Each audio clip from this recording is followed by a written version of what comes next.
एक तो दूध कोटी है। नाम पूछ लो। बोल तोर माई के क्या नाम है? क्या नाम है? दुलारा। माई के तरह।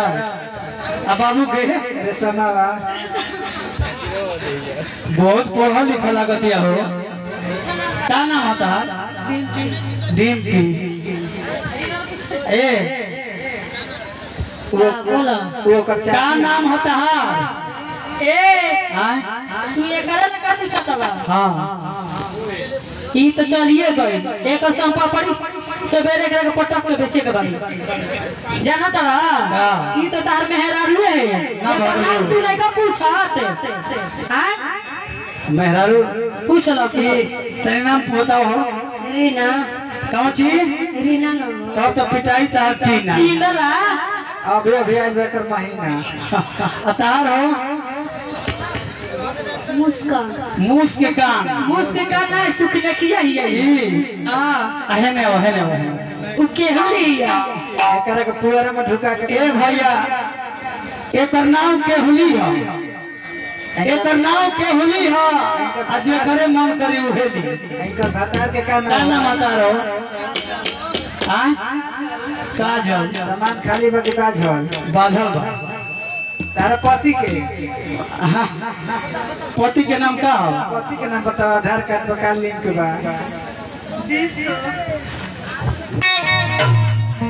पति के नाम विष्णु आ देवर का नाम दुलार।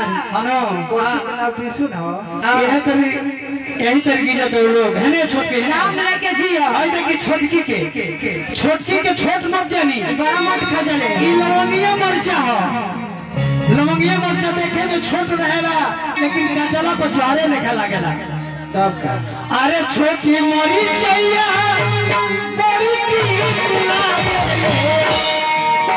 छोटी मरीचैया बड़ी की लागे तनी धीरे धीरे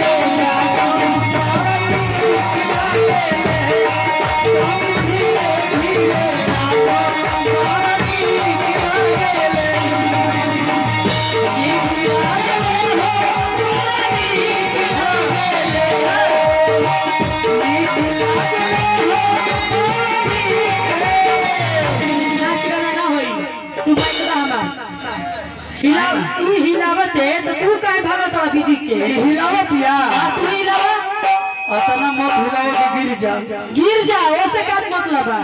भोइलाई। हां अरे भोया गिरते लेटा हिलाई लेटा के चाट लिया ना उसे धीरे धीरे